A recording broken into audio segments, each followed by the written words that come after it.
Good afternoon, good morning, good evening. Welcome to everybody that's attending today. And thank you for our esteemed panel and presenters. Thanks to the support from Jerry today. Ian sadly couldn't make it today. He has other commitments. But hey, we got a fun-packed program today. We're joined by Mani Golpavar, and I'll get to the introductions in a second. Mani represents an organisation called Reconstruct and has a colleague, Amir, with him, plus two clients, Henrik and Cindy. Okay, so let's begin. This is a happy hour that we've been presenting for the last 2 years. It's a relaxed environment and it's a friendly chat about hot topics, and usually we have it over a beer or a gin and tonic.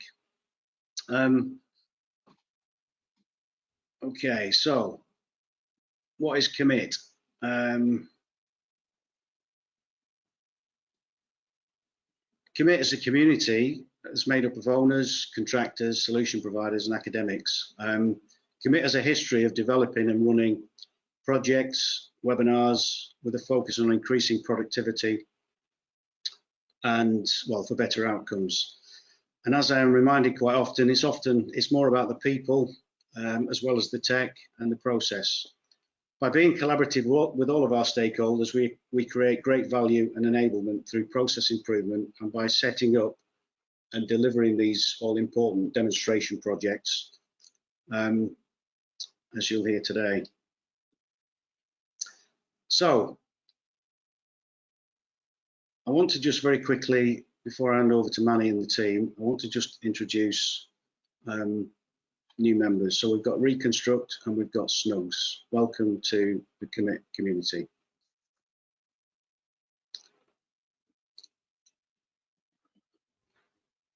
Today's topic is digital twins, how the integration of 4D BIM and reality models deliver ROI for construction. I'm not going to say much more on that. I'll let Mani do that. But before I do, I've got to mention questions. Thank you very much for all the questions that were sent in at registration. But if you've got any questions during the session, just use the control panel on the right-hand side and insert them into that, if you will. Thank you. So we've got Mani, as I mentioned earlier, we've got Henrik, we've got Cindy, we've got Vin, and we've got Mia. Thanks very much for joining us today. This is going to be a fun-packed session with lots of information. I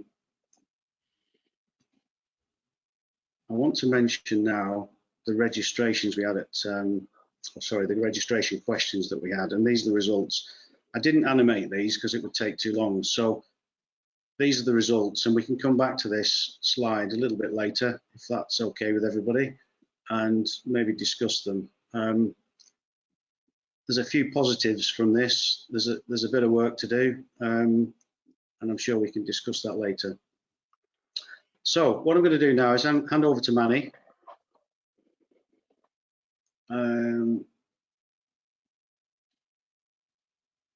If I can just give you control. Sounds good.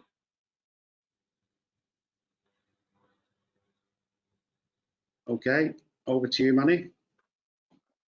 All right. Excellent.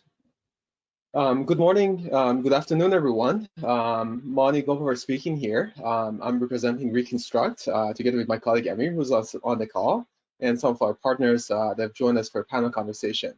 For this session, I'm going to go ahead and kick off our discussion with a few slides to kind of set the basis of what is it that we're going to be discussing during the panel. And off of that, I'm going to go ahead and introduce Reconstruct to you. So Reconstruct is a software as a service solution that brings in AI-powered digital twins. You may say, what do you exactly mean by digital twin? In the context of Reconstruct, what that means is we take in images and videos that capture what really happens on the job site. And through computer vision algorithms, we can automatically generate an as-built model of what is really happening on the site every single day. So you take images and videos, it automatically generates a three-dimensional model a two-dimensional model together with a measurable 3D experience that you can use as a basis of understanding how much work has been done every day. That model is automatically integrated with design that can be completely in 3D, can be completely in 2D, or a hybrid of the two. So at any point in time, the design is being twinned against the reality of what is happening on the site at a high frequency. And that integration in the context of the schedule enables you to track progress, understand the quality of the work in place, and through more layers of AI that we have, you can forecast risk for potential delay. So today, in a few slides that I've put together, I'm going to be speaking about how you can generate return on investment by taking advantage of creation of the digital twin models based on the data that you already have. So before I do that, I want to kind of set the basis of where we stand as an industry today. So over the past 14, 15 years, there's been a tremendous amount of money spent in construction. The value put in place is increasing. For those of you who are dialing in from America, you know, you've noticed that US Consensus Bureau has been publishing these numbers over the past few years, and the value put in place has been exceeding every single year, even with COVID. The growth at the average level was actually plus 0.4%. While that number is really large, that $1.5 trillion you see in the US, and for those of you connecting from other places around the world, we've seen the same trend all over. Still, a large percentage of money goes into the resources that we're using on the job site. And when looking to how we are coordinating and communicating how we can take advantage of the resources we have on the job site, there's a lot of waste associated to that. In fact, there are quite a few reports that have been published recently that show that that rate of waste is roughly around 35%. So if you do the math of that 35% to the resource that we're using against that construction value, the opportunity that we have to address potential improvement in productivity is almost a little bit over $200 billion. Now, for those of you who might be a fan of football, and by that I mean American football, you might know that the biggest stadium that's under construction today is Inglewood Stadium in the state of California. That's a $5 billion stadium. That means every year we can add another 40 stadiums that we can, you know, add to our built environment. But what does that really mean?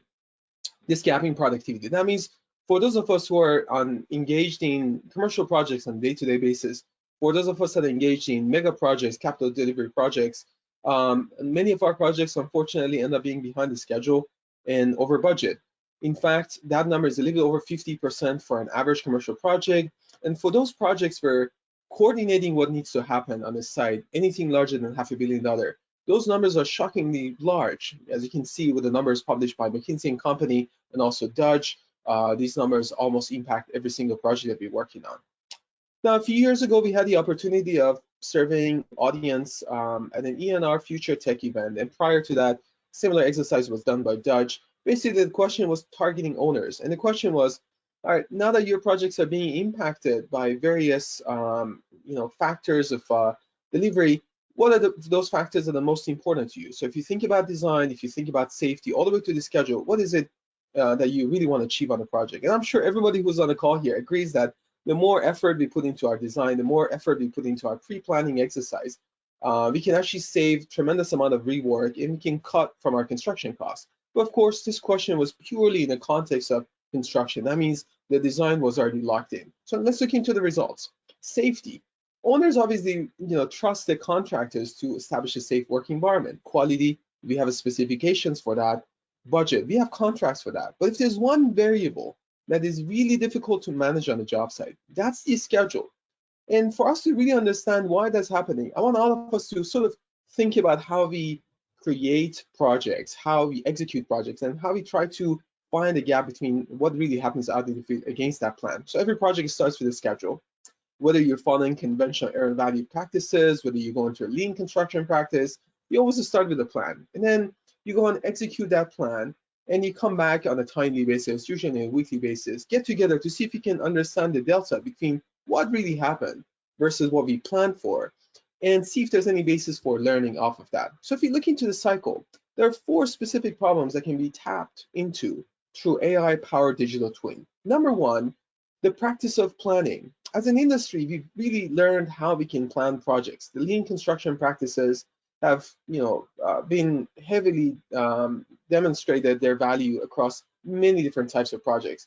But I'm sure many people on the call here agree with me that when we bring our foreman and superintendent to this exercise, we can actually get more proactive and we can get that input upfront. But the challenge is that now you're creating more granular versions of tasks that are expected to be executed. That means the challenge of coordinating and communicating what really needs to happen and how much work gets done on the job site is actually increased by a few order of magnitude. And in the absence of the champions that are really managing these projects, unfortunately, many of our projects revert back into old practices, which means we sit around the room and we start pointing fingers at every company who's in part of our coordination exercise. We say, all right, so how much work you've done? Why are you guys behind? And we're always learning late. Not only, we have challenges of creating these detailed plans, when it comes to putting them into execution, there's still a lot of room for improvement. So over the past 15 years, we've been looking to all kinds of root causes of why short-term plans are difficult to execute. And this has been captured across many different types of projects. As you can see, people report back to us that their work plans change. They show up at the work site, their work area is not available. They underestimate productivity that is required for doing the work. If you look into these reasons, almost 80% of them are preventable. The challenge that we have is we don't have enough visibility to them. By we, I'm referring to our project managers and superintendents. So we can address productivity problems before they surface on our job sites. The third problem has to do with the way that we track progress. The pictures I'm showing you on the screen are actually from 2020, 21 timeframe. So it's just over the past 12 to 18 months. Even today, you walk on job sites and the way you see progress is being documented is people wait for an entire week to get into a coordination meeting, and every subcontractor stands up and we color code drawings. And of course, through many interesting digital platforms that have been introduced to the context of even COMIT, we've taken advantage of those platforms to digitally record what work gets done. But unfortunately, that data that we are capturing here is either infrequent, it's happening on a weekly basis, or when we capture that, as you can see here, or with your 2D drawings, it's always reflected on our design documents, as opposed to using that as a basis of schedule, which is what we really need to create a more reliable execution on a job site. And the last problem, of course, oftentimes the people who are engaged in that process of planning do not receive that feedback on how much work really happened on a job site every single day. And because we're missing that feedback loop, that basis of the data we need for creating a data-driven schedule and more reliability in execution is gone. So in the context of these four problems, we've been really interested in tackling the problems by using data that already exists on the job site. So from one perspective, over the past 10 years, as you all see in the survey that we showed you earlier, there's been a tremendous growth in how we capture images and videos. We walk around job sites, use our cell phone devices, we take pictures. Time-lapse photography has become common. 360 cameras, it's very common for us to see video cameras that are mounted on the hard hat. You walk around the job site and you record videos off of it. Drones, construction industry is actually the #1 market for drones today. And of course, as many of you reported, for many of our quality related issues, we use laser scanning devices. So there's been a tremendous amount of growth of visual data. And if there's one medium on the job site that we can use to communicate what work needs to be done to the foreman, to the superintendent, all the way up to the owner, that medium would be that image, that video frame that you have. So we really wanted to tap into that imagery and see if we can use that as a basis of feedback against the plan on the project. And what does that plan look like? That means you take your 3D design data, you take your 2D design data, and for us, that means a little bit over 70 different file formats of design that you can federate in our environment. And you bring your schedule together, and of course, you can create a production-grade 4D BIM, a 4D BIM that enables you not only to coordinate and communicate the work prior to construction, but actually use that in the context of construction. By bringing that version of the reality on the job site and twinning that against the design, we can actually create an experience in Reconstruct that's integrated for progress tracking. You would get your images in a form that are measurable. So this image that you see in the background, if you click on 2 pixels, 3 pixels, that will be measurable. In this case, the design file is automatically overlaid against that picture, design is tied into the P6 schedule in the context of the picture you're seeing, so immediately brings your attention to the areas that are problematic. If there's an area behind the schedule red, if there are areas that are on the schedule green. So now going back into the cycle I was showing you before, what we've shown so far is really a computer vision project control solution.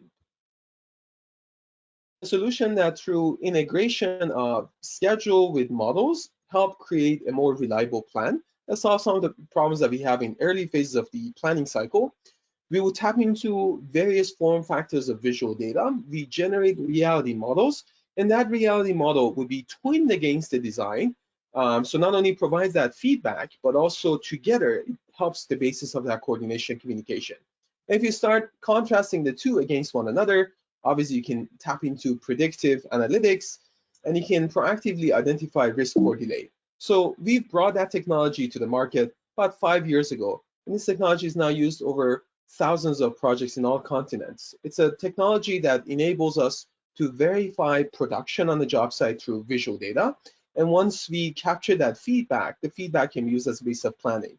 3 types of data being used. You can bring in any form factor of reality capture data, meaning drone images, videos from 360 cameras, all the way down to cell phone images, and of course, laser scanning point cloud.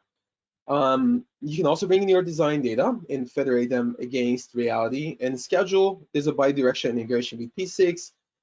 Data can be brought in from your favorite document management system, and whether that's Aconex, whether that's BIM 360 or Coco, or even Box, or you can directly upload that into our system. When it comes to schedule, this platform has a bi-directional integration against P6. It's actually the only platform that does that. So it helps you capture progress and automatically update the basis of P6. So once you do that, not only can verify progress and quality, you can use that as a basis of payment application workflow at the same time for facility management.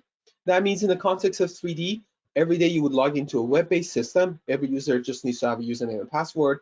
You can immediately see a version of the reality of the site, either created in 3D or 2D. The example I'm showing you is in 3D. In this case, the design file is tied against the schedule. On today's date, it shows you how much work was expected to be done. You have a measurable reality in background, and the delta between the two obviously can be color-coded red and green. Now, going back to some of the problems that we discussed in the context of planning, every day when you show up at the job site, if you have a large monitor, you can tap into an image view that shows you an image that is measurable, automatically overlaid with that design plus a schedule. And it's color-coded based on trade contractor responsibility. Who are the contractors that are going to be working on a site today, and who is going to do what work in which location? That visual can be provided to you. As the system starts tracking progress, there's an opportunity of tapping into AI to forecast risk for potential delay. So instead of worrying about the past, you can look into the potential delays in the future. And what it all means is that when we get into a coordination meeting, instead of worrying about the past, through these AI-powered digital twin, you can get a visual that shows you the risk for potential delays. If you look into this screen on the back of the trailer room, you can actually see 2 locations that are color-coded, red and yellow. Those are locations that are at risk for delay. And the superintendent is running the meeting by a conversation around what are the issues that we face on the job site, and how do we revise the schedule? How do we get buy-in from all these teams? So for the next cycle of work, whether that's your look at the schedule, whether that's your weekly work plan, we have a proper basis for planning the work. We often joke when we see this picture that now everybody's paying attention. We have a visual on the screen and everybody's locked in. So we've had the opportunity of obviously deploying this across many projects, and we're very grateful that 2 of our partners have joined us today. So we have Henrik Junberg, who's joined us from Skanska. We've had the opportunity of working with Skanska on a couple of projects, and the project that we're highlighting today is dominantly the tallest building in the Nordic region, the Citygate project in Gothenburg's city. On this project, we've tapped into all kinds of visual reality data, because again, there's not just one type that fits all jobs or even one single job. Drones are being operated on the site, so they offer more of a bird's eye view. There's a camera that's actually mounted on a tire crane that provides a top-down view, and before you place concrete, you have an opportunity to do quality control. And with a 360 camera, indoors and outdoors are also being documented. Just going to show you a little bit of that experience. So when you log in, you can actually tap into a 3-dimensional experience where On the bottom of the screen, you see a number of orange dots. Every single one of them is showing you a date on which reality capture has been captured. So now in this state, you can actually see a three-dimensional model has been automatically generated from a combination of video frames from a 360 camera. You can actually see the donuts on the ground, and of course the crane that is mounted on the tie crane. Now, what that means is without any one of us being in Gothenburg, we can log into the system and remotely get access to a 3D experience like what you see on the screen. This experience that you're seeing is actually measurable, so you can click on pixels and measure length.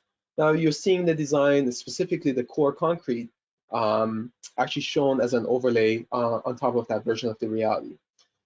This type of capability can be provided for any form factor of the data, whether you have that 360 view, whether you're tapping through your drone data, or whether you're looking to the cameras that are taking images from the crane camera. So in this case, for example, we can take you back to the three-dimensional environment.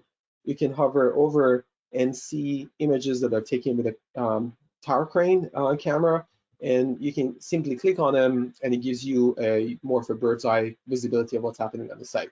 And of course, that can be overlaid with 2D or 3D design. Keep in mind, this process of generating these visuals is completely automated. So you would log in, based on that data you already have, this experience will be automatically created for you. So not only this technology can provide you with that remote visibility that can serve the basis of coordination of the work, it can actually serve as a basis of quality control. So if you think about the two-dimensional environment, indoors and outdoors, it gives you a projection of reality in a 2D world, a plan view or an orthophoto against the design. In the context of the 3D in a web-based environment, it can show you your coordinated MEP model against that. So you can contrast what is there versus what should be there. We've had the opportunity of tapping into this as a base of quality control, production verification, even creating an as-built model toward the end of the project cycle. So you see examples here on the right side, you see an example of a drone shot with a model overlay. On the left side, you can actually see the 3D model overlaid on a video frame taken from a camera that is actually mounted. So you may say, how does this exactly help me with quality control? I'm switching to a completely different project. This project is in the US. I'm showing you an example of a quality issue. This project team actually put a lot of effort in coordinating an MEP model. And as you can see, it was agreed upon that there would be a riser in the HVAC system, a fire protection system would go below it. But unfortunately, the contractor ended up installing that ductwork as one straight piece. So now you have an opportunity to catch that before this becomes a more significant problem. At the same time, you can actually use this as a basis of tracking work in place. So let me actually put this specific snapshot into a presentation mode. This is a Broward County Convention project that we've had the opportunity of working with our partner, VDCO Tech. Cindy Baldwin, the president of the company, is with us today on our panel. On this project, again, various form factors of data has been used. You're looking at a video frame, in this case, in the context of the schedule. So at any point in time, a animation of construction at 4D BIM can be created. That can be contrasted against the version of the reality on the job site. And of course, the delta between the two can be color-coded to indicate how much work really gets done. So how would you be able to use this type of capability? Of course, creating your schedule, tracking progress, or ultimately using that as a basis of verifying payment application. I'm sure Cindy will speak to that later. This applies to indoors and outdoors, so you can create work packages around pieces of your model in the context of the schedule, looking to how much work was expected to be done and use that as a base of communication. But it really, all it means is now this feedback loop, the feedback loop of generating visual data and bringing that back into the design in the context of the schedule, it's closing that project controls loop for us. Here's a real experience. You see a superintendent is running the meeting, and this is completely proactive. Looking to that screen, there are 5 areas marked for him at risk of delay. And what it does, it immediately brings attention. Every party that has to be working that location, that podium deck, for example, is at risk of a delay. And what it does is it incentivizes everyone to participate in the conversation. And how do we revise this schedule? And how do we get buy-in from all the parties that are in the meeting so we can have a more reliable execution? So over the life of our company and many projects that these AI-powered digital twins have been used, we've had the opportunity of documenting value proposition, of course, return on investment. But what it really means at a high level is generating that transparency that puts our owners, contractors, subs on the same page in terms of how much work was expected to be done versus the reality on the job site. On the most tangible form, that means having awareness of what is happening on the site without going on the job. Prior to the pandemic, we actually had a case study that was demonstrating a little bit over 50% improvement on cost saving in terms of travel to job sites. And it really doesn't matter if your site is remote or local. Even if you're on the site as a superintendent project manager, you may not walk on every location of the site every day, especially if it's a high-rise. So you can get that visibility immediately. In terms of quality verification, we have many cases. We have cases of concrete placement. At one instance, you can save close to about $20,000. But the case I'm showing you here is from a car manufacturing company here in the US. They were able to save $1 million for a change order created by sub by being able to resolve the design versus reality issue ahead of time. Not only it adds value to the project itself, but also brings value to personas. Your directors of quality control, your superintendents can actually save time by getting access to high quality visual data that are measurable, and you can do high frequency quality inspection without being on site. But when it comes to unscheduled delivery, of course, if your team taps into actionable insight that these models generate, there's always an opportunity for improvement. So we have a hotel project in Chicago where the basis of that improvement measured by PPC, percent plan complete, was increased by about 52%. And what it means for your superintendents, that means you no longer have to chase subs to get those numbers, the problem that I was mentioning earlier. You can actually get that feedback really quick. And at the end of the project, this is that version of the truth, a digital twin that shows you at a high frequency what happened at every phase of the project against that design. And of course, they can serve as a basis of facility management too. So as you can see, it's really a solution that offers win-win for all parties that engage in the project, whether you're the owner, whether you're the owner rep, whether you're the contractor, construction management firm, you can tap into this transparency and make sure you can resolve some of those coordination and communication issues. So that's all I had to show you in the context of how integration of BIM, reality models, and schedule can provide ROI for construction. And with that, I want to pass it back to Stuart so we can get into an exciting panel conversation about various ways by which AI-powered digital twins have been used by our partners. Thank you. Wow, Manny, thank you. That was fantastic. I'm absolutely convinced. Well, it's already lit up with questions, so we have a whole host of really important questions to go at. And one thing I didn't mention was thanks very much for the pre-registration questions. I'm hoping we can get to those. If there are some questions that we haven't answered by the end of today, then we'll get back to you. I can promise you that. With the help of Manny and the team, we'll formulate some answers. But okay, so can we bring everybody back in? Henrik, Cindy, Amir, can we bring everybody in? Okay, hi. Okay, so what I want to do is I'm going to start off with a mix of the questions I've got in front of me, and then I might try and go to the registration questions as well. So the first thing I want to do, so the question here is, what is a digital twin versus 4D digital twin? Henrik, can I ask you first, and sort of referring to reality modeling or mapping versus reality capture and integration with 3D and 2D design? Yeah, so what Manny showed was that when we started our project, we wanted to find a good solution for using the 360 camera to walk the site and map out the site in a structured way. What we found was, of course, that in Reconstruct we could use all different kinds of captures, both video and photo. So all different means that we use on site, we can actually bring together and make this great reality capture, going while the construction is kind of moving forward. And we get this timeline where we can go back and forth in time and see what the site actually looked like at every point in time. And I think that's a real strong thing to be able to do, something that we couldn't do before. and also the way we can, that way we kind of get all these pictures that are taken and videos that are taken on job sites, we get them in a really structured way, both by, you know, how it was captured and also where and when it was captured. So that is something that we really appreciate with this. Okay, great.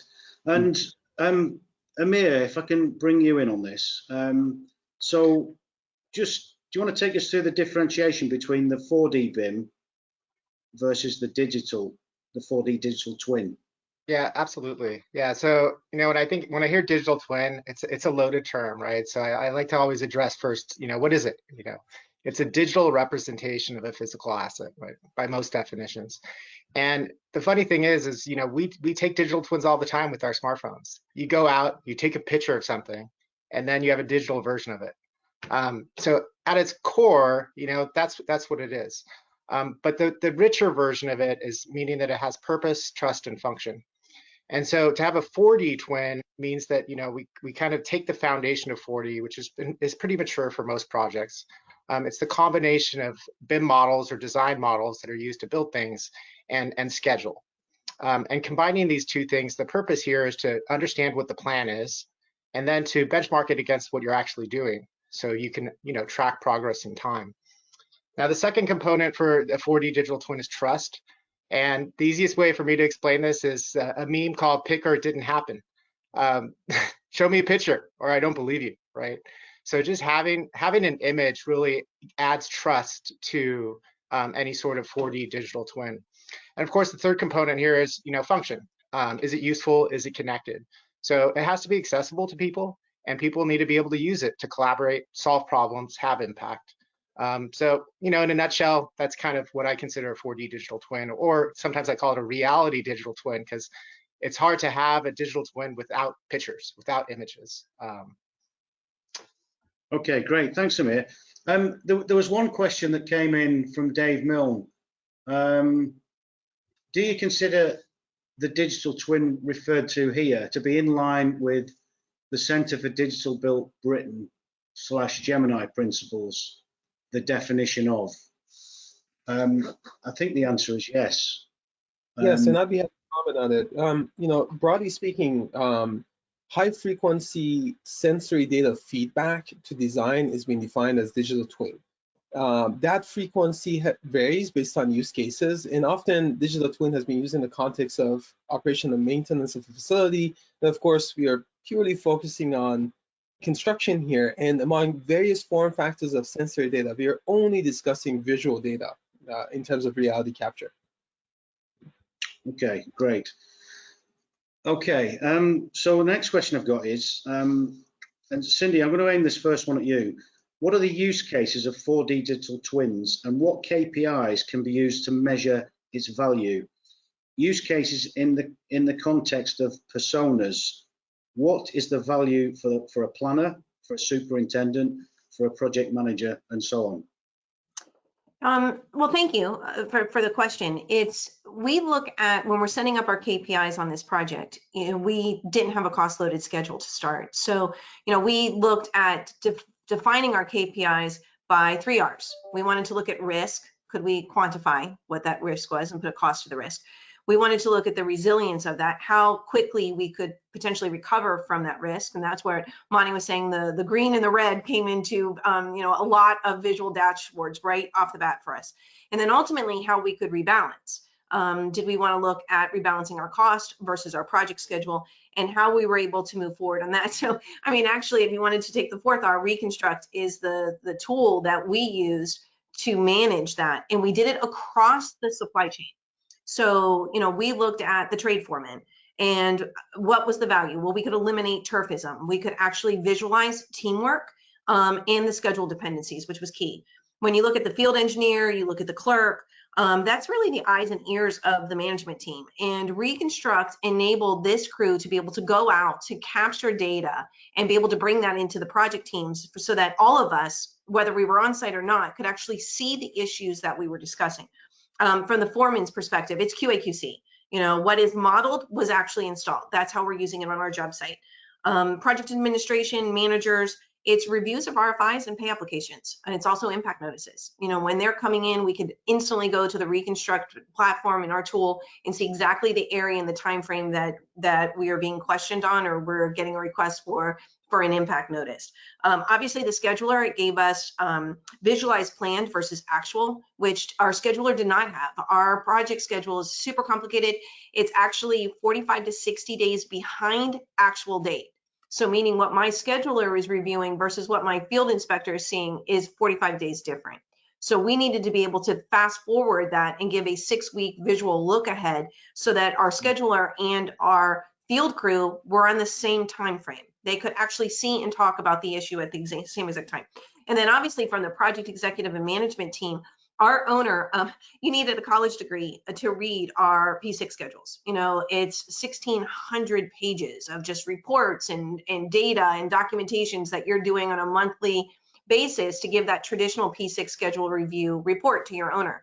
And we give that report for legal reasons, but we actually use as the tool Reconstruct, and that's our 1-hour meeting. We now meet with our executive team in 1 hour to be able to view what are the areas that are flashing in red or orange that are potential concern areas that are flagged, that we can address that now with a team. It made us much more efficient overall as a project team.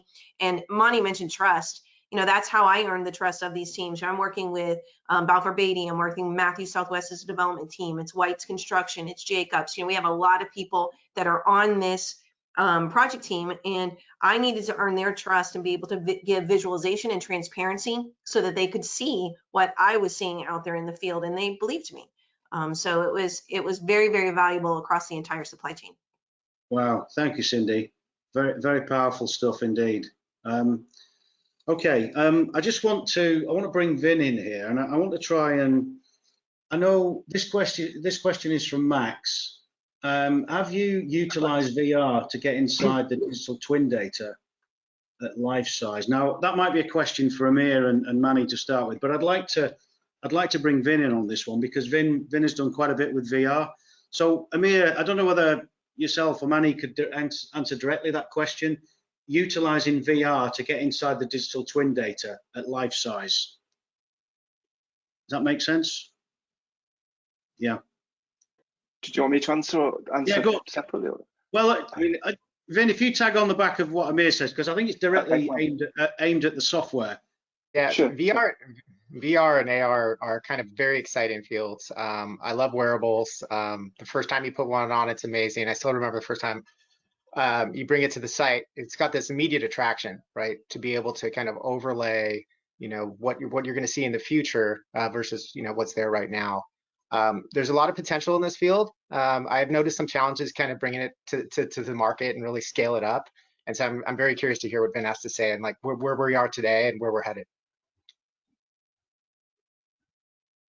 Okay, yeah, I mean, I'll talk from our experience of, I mean, the questions earlier about digital twin is interesting because it's like, it's a term that's used all over the place at the moment. And I think the answers are great because it's actually when it has some value, it's important, you know, whether it's called digital twin or not. And I think what you're doing is great.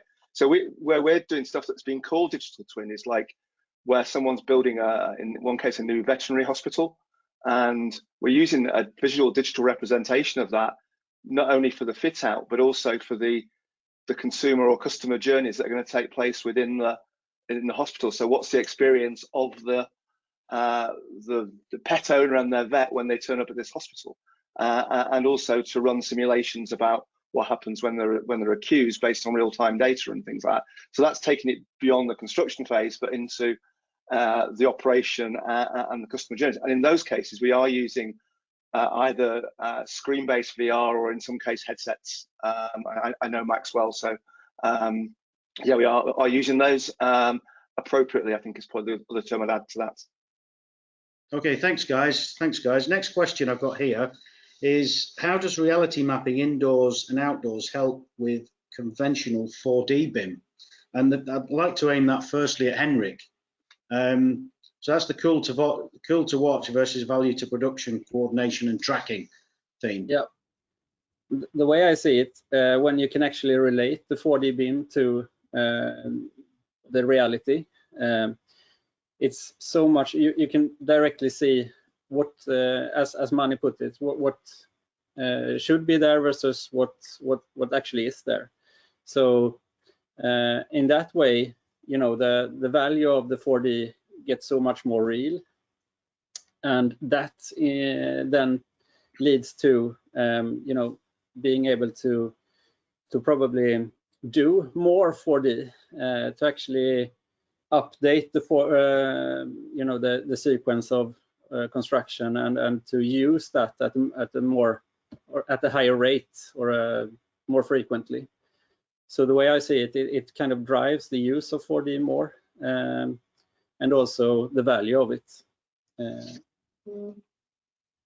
Brilliant. Well, thank you. Amir, would you like to comment on the creation of 4D, the use cases, safety and constructability for the review during construction? Yeah, absolutely. I mean, 4D, I've been around 4D for quite some time, and there's many use cases that can be involved. Safety is always a big one, but what I'd like to kind of differentiate here is when you have reality 4D models, you have this additional layer there to understand kind of images and what's going on. So at its core, 4D is used to kind of understand what the plan is, what you're going to execute, and it's primarily used to communicate, so that people understand what they're going to build.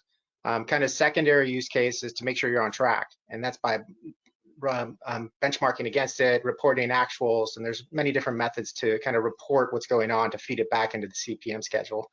Kind of the next layer is to add the reality, and when you add the reality, this is where the use cases that I found in quote like traditional 4D BIM, which are kind of hard to take hold, but like safety is one of them, right? You can, you know, show people dangers in a BIM model, but it's completely different when you show like an image of the crane and the laydown yard and the temporary equipment, and it's just things that you can't necessarily put in the 4D model that add a significant number of use cases there. It just makes it that much more real. So that's just a few.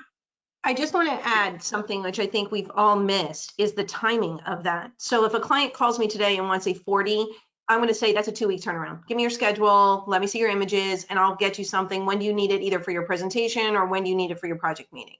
Now, when I use Reconstruct, they call me on the phone and say, hey, Cindy, we need a 4D, and I can turn that around almost instantaneously. I mean, it's as quick as going to my little lever on the bottom, moving it back and forth, getting to the date and time, putting the schedule, because I already have things linked.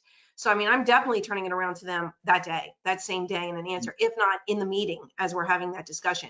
So 4D no longer becomes just a kind of a marketing tool or something that you're using once a month in a presentation. This is becoming a daily use that we're able to do to animate a sequence regardless of what it is.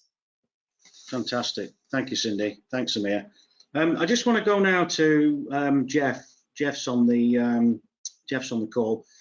Jeff, you make the statement about 4D BIM that it can be applied to both horizontal and vertical construction. In the case of horizontal project, BIM models of underground infrastructure available during planning and early design are essential to reduce the risk of delays and budget overruns. I think the session so far has talked to that. I do want to emphasize that you've got a session coming up in March, Jeff, and we're very excited about that, particularly the utility contractors that are on the call, and I can see there's quite a few of them. Thanks for joining us today, and let's look forward to another session in March, similar to what we had, must be 2 years ago now. So yeah, it answers the question. If there's anything else, Jeff, just stick it in the chat box and send it to me, because I'm sure that sparked a bit of interest. So I want to go on to the next question. That's the granularity of 4D BIM. It matters for the production planning and control. How can we tie both master schedule and weekly work planning together with model elements? And I'm going to ask that question to Amir, starting off with the high risk ones, or the ones with the most complexity. Yeah, this is a really good question. You know, when 4D kind of first started, it started out simply, you know, attaching maybe 400 activities to 400 elements. But then it got exciting, and then people were like, oh, I want to do all 10,000 activities to the entire BIM model. And I've gone through that exercise, and it can be very tedious. My feeling here on implementation of 4D has evolved a little bit, and it's, you know, do what's useful for the team, right? What makes sense. Generally, that means, you know, doing 4D on kind of a weekly cadence, so you know exactly what's happening for the week. On the production planning side, this is where you have some flexibility. At its most basic level, you know, a lot of production planning can happen without 4D because you have crews who know what they're doing, or it's very repetitive. It's something that's very well understood.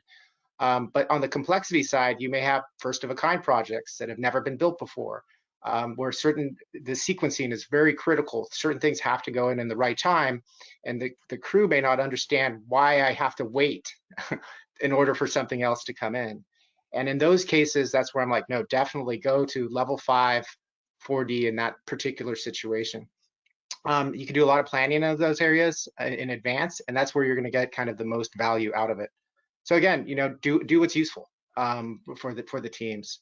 The other thing here to kind of talk about production planning too, in the context of 4D and reality models, is that if you have a reality 4D and you just have that weekly cadence, just showing what you're going to do for the week with the images, with the reality images, you have a much richer conversation of what you're going to be doing for the week, because you understand exactly like where everything is, right? There's no questions, and people aren't asking like, oh, do I have the materials? Where are the materials? You know, what does the site look like today? A lot of those kind of questions get cleared up very quickly when you have that visual data mixed in with a 4D model. Sure, thank you for that. Yeah, Henrik, can I just come on to you and talk sort of production planning versus master schedule with BIM? Yeah, so the way we see it is that when we can, you know, compare the scheduling and the planning towards the reality, it kind of becomes more understandable to the crew, and they see a bigger value to actually do more granular planning and also kind of update the 4-week look ahead planning and use that towards the progress tracking and the stuff that we do with this then. So for me, it's a way to actually do the communication and also see the value of it. And you know, what we can do is we can also go in and look that we have the materials in place and we have the equipment in place when we are to perform different tasks in our, you know, daily or weekly planning. So we can make sure that we have the right okay, great. That we are prepared well for the work that's supposed to be done. I wanted to make a quick comment on it, if you don't mind.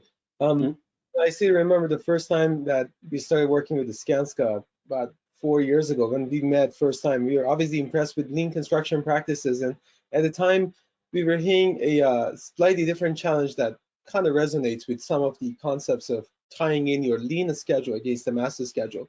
Oftentimes we used to hear from superintendents that, you know what, we have a master schedule, somebody's giving me a P6 schedule, usually on a PDF, and I'm running a project, and you know, I'm behind the schedule by, you know, a few tasks, maybe a few weeks. And now what I have to do is I can't touch that PDF, so I have to throw it out, and I'm going to go back to Excel, and I'm going to go ahead and start creating my look ahead schedules there. And at the end of the month, that superintendent, that project manager, the regional VP of that you know, company, they're all getting together in the coordination room, trying to figure out how they can resolve the delta between what they ended up creating in terms of their production schedule in a different format versus that master schedule. And you know, at the time, Skanska was also challenging us, not from that perspective, but rather, you know, our teams are doing lean construction practices. We also have the master schedule. How do we make sure we can resolve that? So, you know, the integration that we mentioned with Oracle Cloud Platform is specifically around that. And now you can actually bring in both versions of the schedule, roll up and down, and see schedule at granularity that really matters to you and your team. At the same time, tie that against the model with the reality data. Okay, thanks guys. Thanks, Manny. Next question I've got here is, I'm going to aim this one at Cindy. Often clients ask for 5D BIM and DVA assessments. What are the best practices when it comes to the integration of cost? And that's regarding the payment application. Okay, so on our project, the Broward County Convention Center project, it was important for me to understand the metrics that were already being tracked by the different project team members. So, I wanted to know, are they looking at the plan value, cost variance? Our concern, obviously, as schedule reviewers for them, was that schedule variance. What was behind schedule, what was planned versus actual is what we looked at. But by understanding what everybody else's KPIs were as well, it could help us set up our monthly reports and our project dashboards. But really the number one use that we use it for, because not all of our schedules that we receive are cost loaded schedules, was pay application verification. So as an owner's rep, we were able to look at the team, whether it was the design side or the construction side, and to say, that's nice that you're billing us at 50%, and you're billing us maybe for this material on site. Let me go back to all of my captures that I've done. I don't see any material on site. That's my first question. My second question to you would be, is your 50% shows maybe your structural steel sequencing should be at location G. And that's great. And it does say that on the schedule. But when I go back, you were actually at G, but then you had to pull some stuff out and you're actually back at B. So we need to have further discussion to understand maybe why we need to pay you that 50%.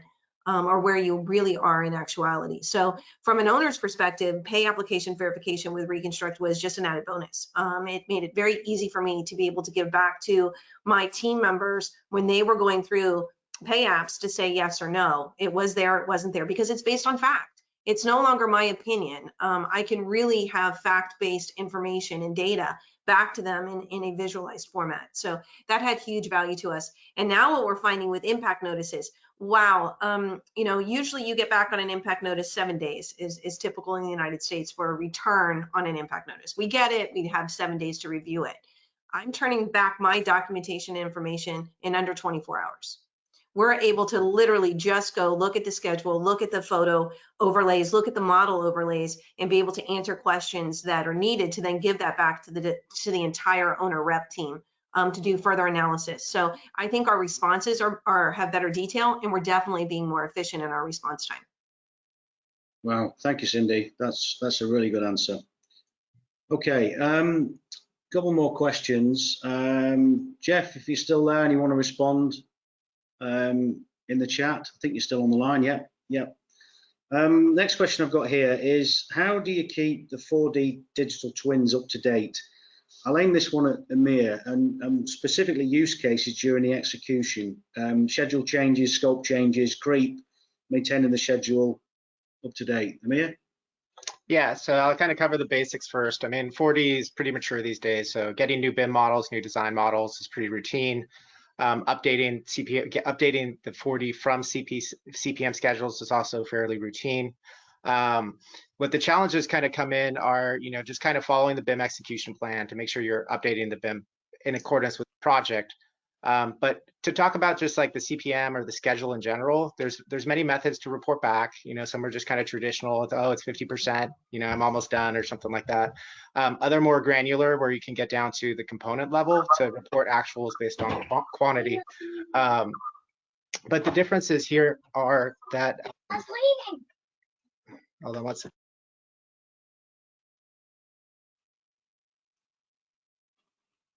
Sorry, of course I have our child walked in a second, kind of distracted. So yeah, so the thing is to update the 40s, the schedule itself, right? And so updating the schedule can always be a challenge. And I think the differentiation I want to make here is that when you have a reality model mixed with the 4D schedule, you have more trust, right?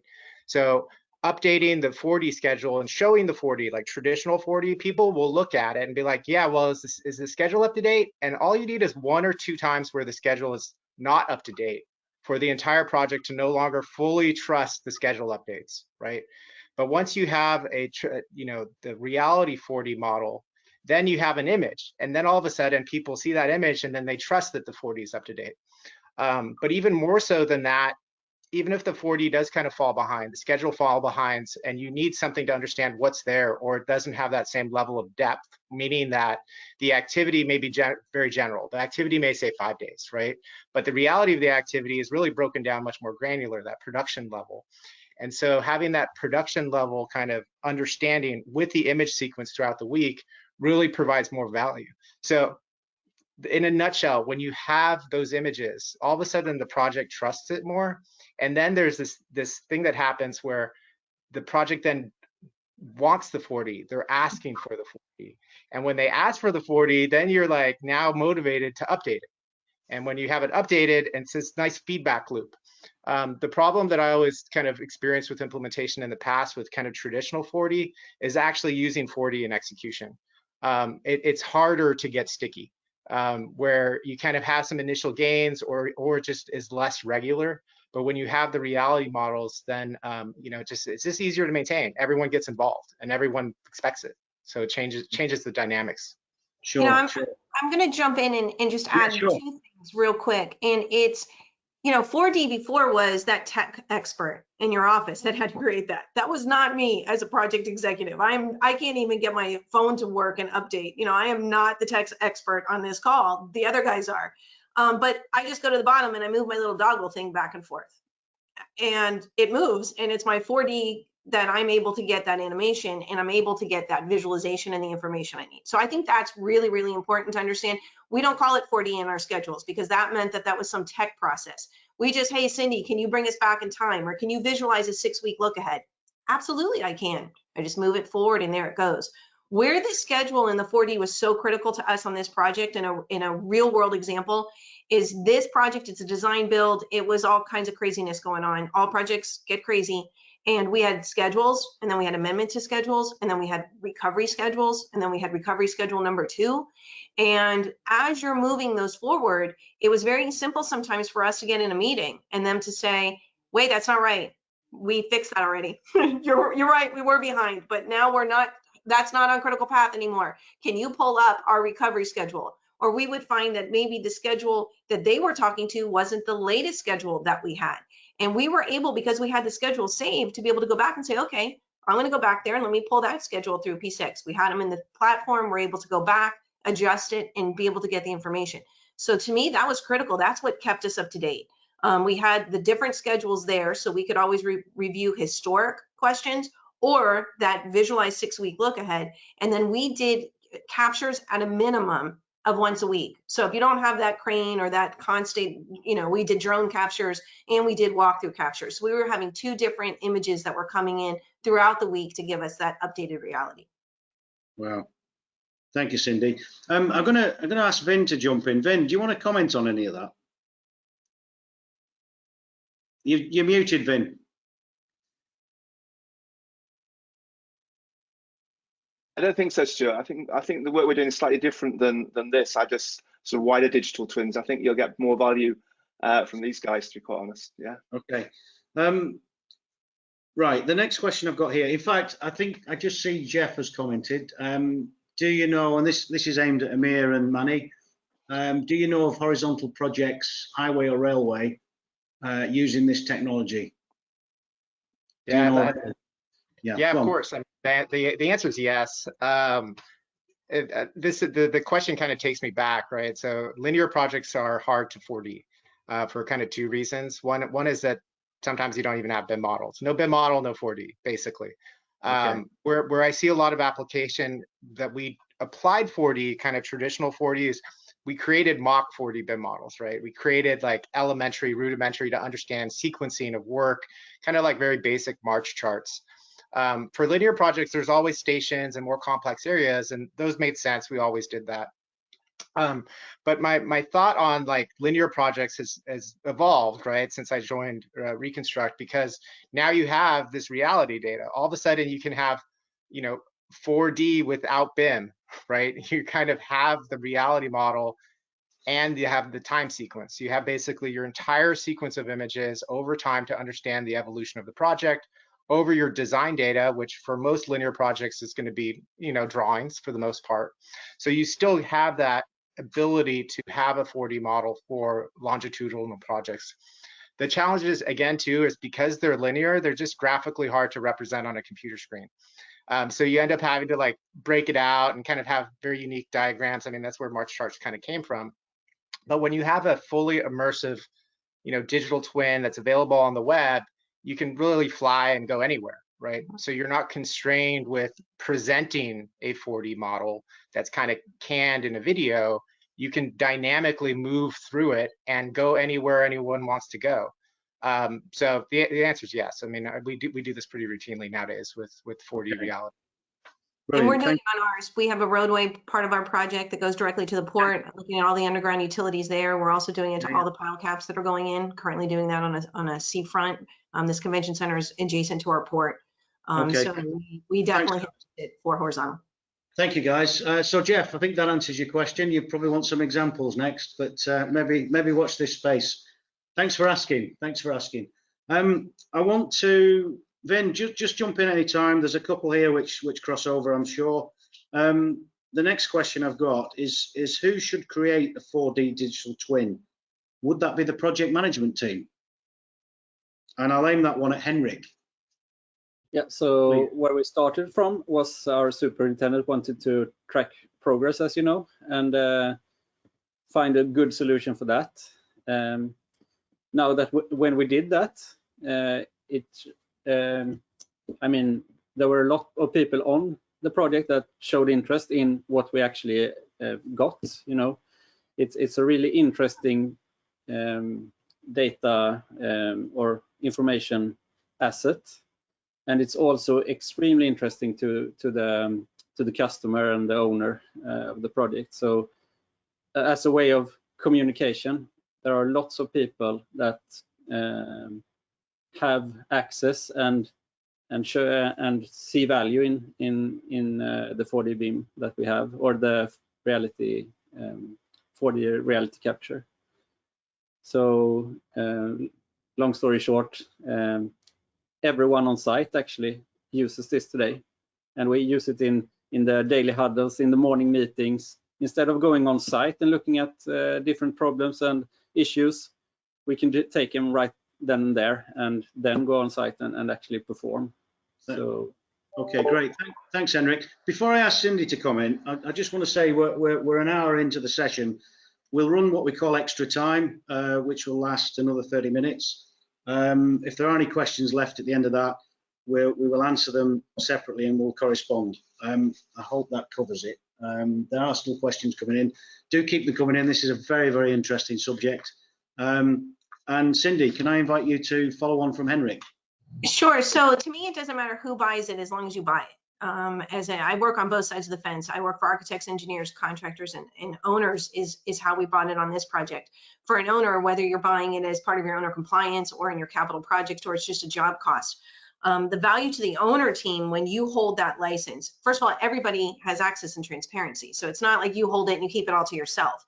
Really, you're just buying that license to give it to everybody that's working on that team. But the value to ultimately the owner is it's improving your cooperation, it's a communication tool. It's one of the greatest communication tools I think that we have out there today. It's helping you in your claims process and giving you more certainty in your risk assessments. It's it's a great risk management tool. I've spoken to that a couple times. And the other reason it's really nice for the owner, I think, ultimately to host it and to do the procurement is that afterwards, not to put Monty on the spot and ask him pricing later, but it's really inexpensive for you as an owner than to host it and just keep it up. So now if you have a claims process that you're going to have for the next 5 to 7 years and you want to keep all this documentation pure, you've paid the initial price to use this tool. Now it's a very, very, very small fee to be able to have Reconstruct host that for you, and you're able to go back that, use it as an educational tool for yourself and for your teams. If you are just on the project side, and you're coming at it from a contractor, we're doing that now on a project. Obviously the photo documentation, comparing the site progress to actual, there's a lot of value for you just to have it within your own tool, even if you don't want to share it out to the project team at large. So I don't think there's a right or wrong answer, but I do encourage owners to really embrace this tool and look at this tool and give access to every single team member that's out there, so it increases that communication and transparency. Well, thank you, Cindy. Thank you. Okay, so next question I've got here. What are the ways AI-driven methods can enhance the process of creation, management of, and the usage of the 4D digital twins? I'll aim that question at Henrik. Yeah, so we have seen the possibility now to not only capture the video or the photos, we can also recognize things within them. So things like building elements, interior walls, ductwork, pipes, and then we can see how much have been added since another date and so on. So automatic progress tracking with or without relation to the BIM model. So that is something that we see, and we see a real possibility there to actually automatically progress track our construction projects. Okay, thanks. And Cindy, can I ask the same question, and maybe referring to Spot the Dog? Yeah, we are. We're working with Boston Dynamics and Trimble and Reconstruct to automate our workflow process. And really, number one is safety.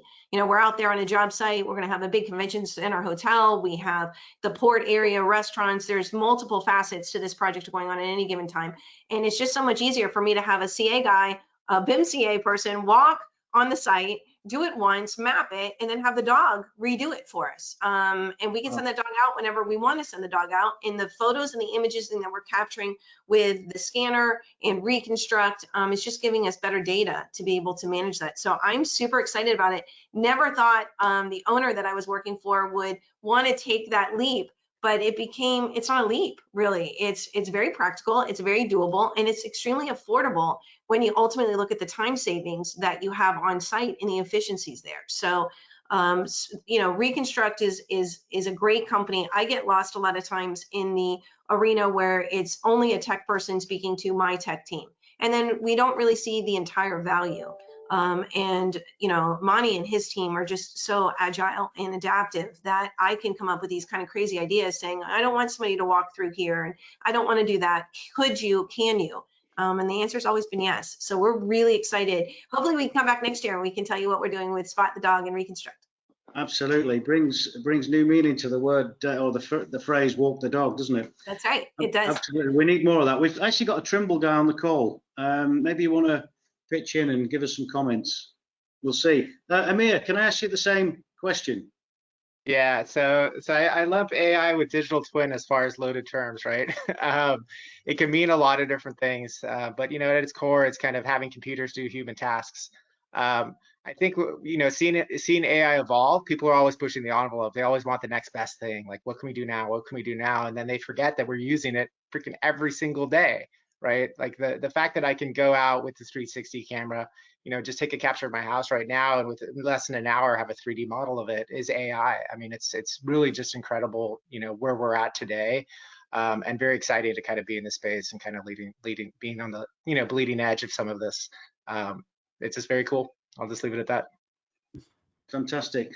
I'm going to take one question here from Ivan, and the question is there any viable software packages that can legitimately convert scanned LiDAR point cloud data into intelligent model components automatically?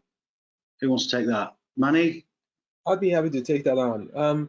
Now I'm going to wear a little bit of an academic hat to answer this question. We typically call this the problem of a scan to BIM, automatically generating a BIM model from scan data.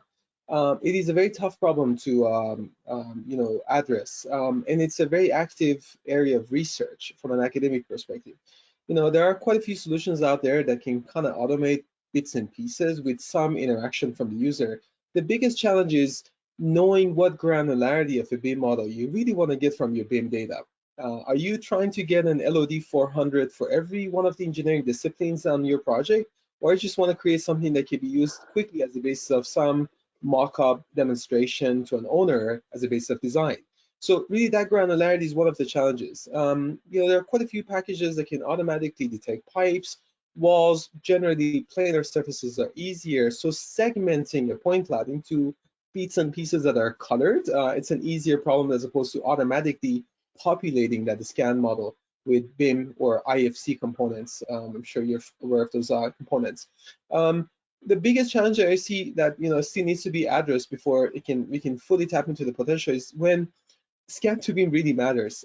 In my personal experience across various projects that we worked on with Cindy, Henrik, and other partners, oftentimes that type of question is posted when you have MEP systems really close to your structure components.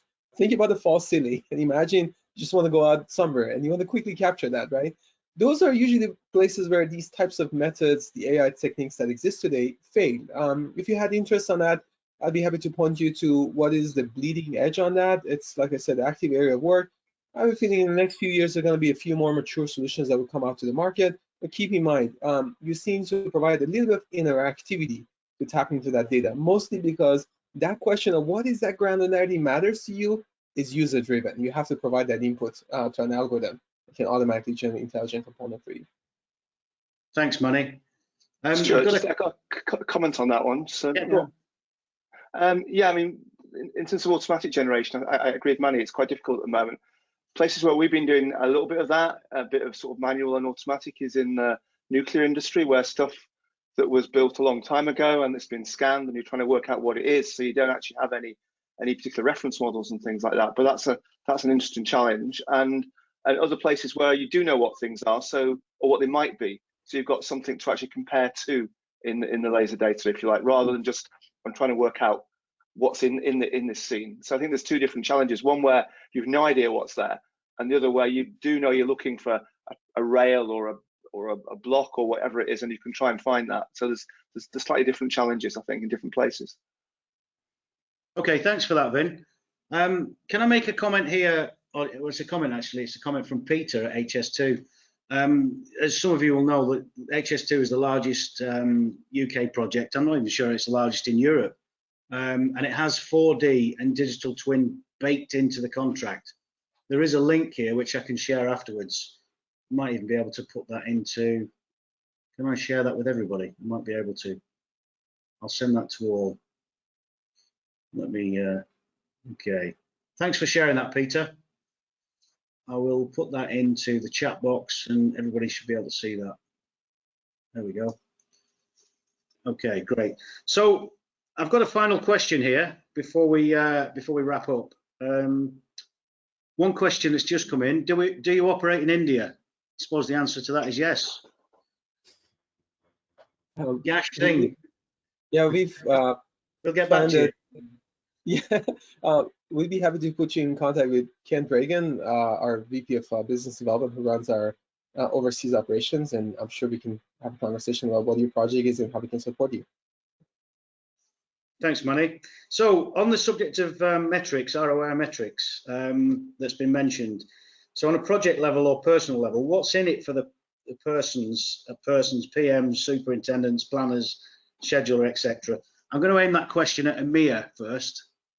What's in it for me? Yeah, I mean, what's in it for me? I was at a conference a while back, and there was this really young guy, and I gave a presentation on 4D digital twins, and very up and coming, wanted to move his career ahead, and he was just attracted to it. He's like, oh, I need to share this to move ahead in my company, right? And so, like, what's in it for you? I mean, there's so much in this space to like add value to projects. I mean, for me, it's just in general just a better understanding of what's going on, so that you can contribute better. If you know what's going on, you can add value. If you don't really know what's going on, then you're asking a lot of questions and what you need to figure out. And so a big thing for me is just opening up some transparency so that people can contribute more directly, more quickly, with more accuracy, better impact. There's a lot here. For me personally, like, I really enjoy being able to see so many projects and see how things get built.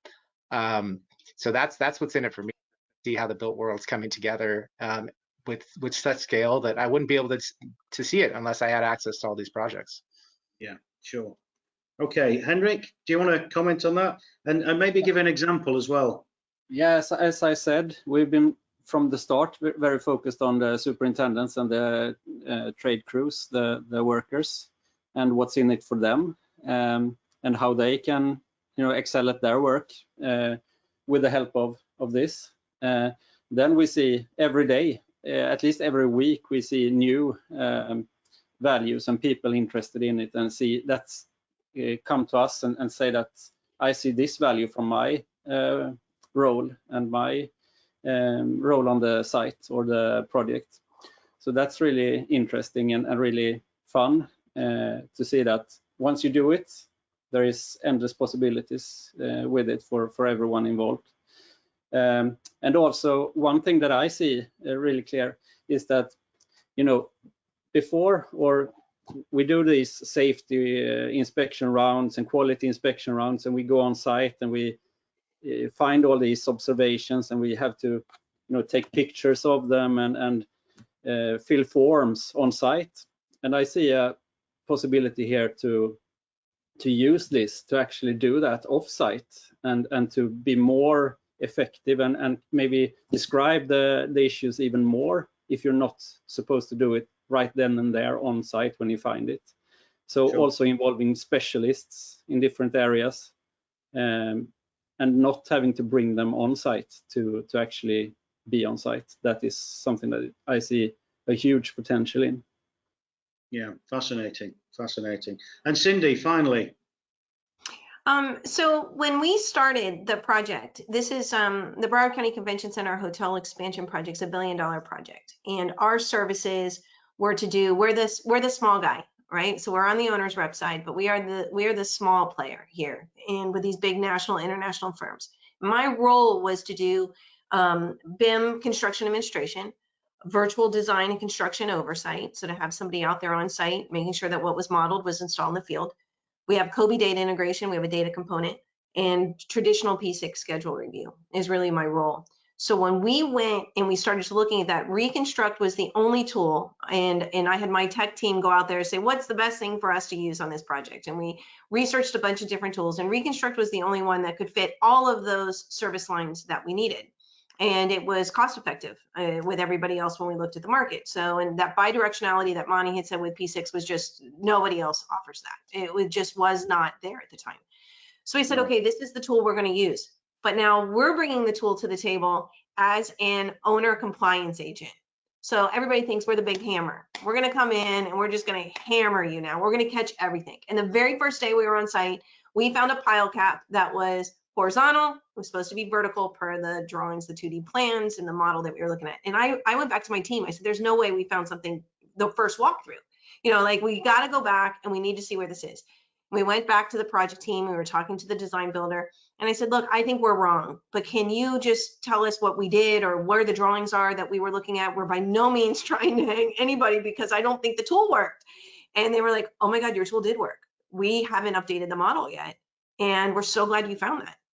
And I was like, wow, okay. They're like, what are you using? And then it was all kind of, what do you have versus what do I have? We're going to compare our tool belt now, And I said, wait, I can give you a license. You can have access. And that was just, the walls came down, and it was really nice to see that project teams were letting us out on site, helping us get on site, helping us now do our walkthroughs, as opposed to saying, what time are you coming and you have an hour on site and get out, we're the owner agent walking through. Now we're allowed on site all the time. And they actually used a different capture tool that was part of their toolkit, and we combined our efforts. And ours is the tool that we now use across the board for the entire project team. So to me, it can be a hammer. We absolutely can do pay application verification, right? So I talked about that earlier, but that's not how we use it. And that's not what it happened on our lease project perspective. And from the owner all the way down to the lowest guy on that job site, a clerk that's walking every day, everybody seemed to be equal in what it was. You didn't have to be a tech expert. You just needed to be able to go to a project dashboard and visualize and get the answer to what you needed. And a lot of times we might not have the latest and greatest, but then it helps us to be able to reach out across the project team and say, hey, look, we wanted to visualize this. We'll share it with you. We'll give you the 4D image. We'll give it to your scheduler. But this is what we're looking at. And they loved having that visibility to see what we were looking at and what we were also trying to verify. So to me, this was an ultimate rebalancing tool. And it was a tool that really, really ensured that we had what BIM's supposed to be, right? It's supposed to be about transparency and working together and bringing efficiency. And this was actually a project tool that everybody in the team could use, and we found value. Brilliant. Well, thank you, Cindy. That's incredibly comprehensive. I've no more questions, but what I want to do is maybe just bring in the questions at registration just for some final comments. Let me just skip to the next slide, if I may. So I didn't put the animation on this because there was quite a few. We normally do 2 questions and have 4/5. Just to speed it up a bit. Can I invite comments? Manny, do you want to start with yourself? I know you didn't have a chance to look at this beforehand, but are those the sort of, I mean, taking question 1, for example, to start with, are those the sort of percentages you'd expect to see? Absolutely. You know, when we were making this question, one of the thinking was that we would provide all of above answer too, which did not go through. Point out to the fact that you see this distribution, because I'm sure some of you are out there, you probably ended up choosing whatever you use more. But you know, the data shows one thing. There's not one form factor reality capture that would fit one job or even all of your sites. And it's so important to leverage an integrated solution that can always bring that transparency regardless of that data. That means instead of you managing a separate platform for your laser scan data, one other platform for your drone data, one platform for 360, tap into one thing that can bring all of that data and create that element of time machine that you want to have against the schedule. Yeah. So there's nearly a quarter that are not doing anything. So there's a good opportunity there. I mean, the other thing as well is the, I will say, relative split, but progress monitoring in desired applications. You know, 36.9%. Amazing, amazing. Yeah, so there's good information there for further discussion, and maybe come back in a year's time, Cindy, as you said, and maybe we can redo this and see where everybody is. Hopefully, you'll have saturated the world by then, Manny. Well, you know, you pointed out one thing when we started having this conversation. It's really about 3 things coming together: people with technology and process. And hopefully we've all been able to communicate that through the panel conversation and presentation, that when you bring in actionable insight to the right process, people get excited. And when people get excited, when they see it, they can actually resolve problems immediately. So I just want to point out that success is a function of everything that we mentioned, the 3 elements together. Yeah, absolutely. Well, thank you. Anybody else want to comment before I move on to the next and final slides? Okay, so I next want to thank our sponsors. I want to thank O2 Business and Snugs. Thank you very much for your support. I want to say, and I've had this question aimed at me several times already today, I will make the webinar available by Monday, and you can find it on the homepage. It does go on YouTube, so tune in there. I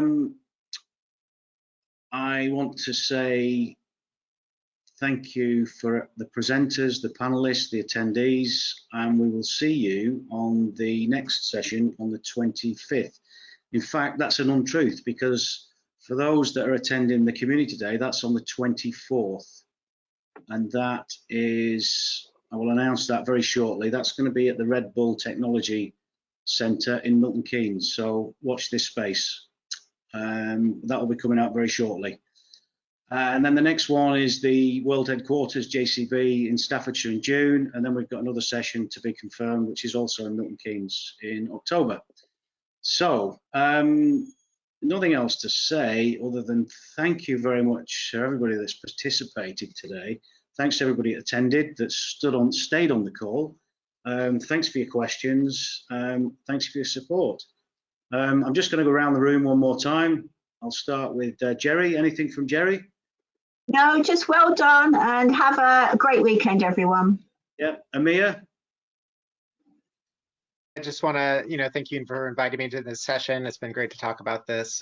This is an exciting space. I look forward to see where we're headed, and it's great to be here. Pleasure. Thank you for joining us. Vin? Fascinating. I think you should do a session on where digital twins meet the metaverse next. Okay, well, I've just written that down. Cindy? No, just thanks for having us, and this is a very approachable project team. I just put my email address down at the bottom, but I know the Reconstruct team is also very reachable, and any kind of questions that you might have. And if you want to see our projects in further detail, don't hesitate to reach out. Reconstruct has access to our projects, and we're happy to showcase that to anyone. So thank you. Fabulous. Thanks for joining us. Henrik? Just thank you for having me. I'm really excited about what we've done, and happy to share. And yeah, that's me. I might get in touch, Henrik. I want to talk about industrial 3D printing, which I'm sure you've got your hand in. Excellent. I'll be in touch. And Manny, over to you. I just want to say thank you to our panelists. This is a huge time commitment, and every single person who's on this panel has been a great partner. We can only move the industry forward when we have trusted partners. And I just want to, on behalf of Reconstruct, I want to say thank you to every single one of them.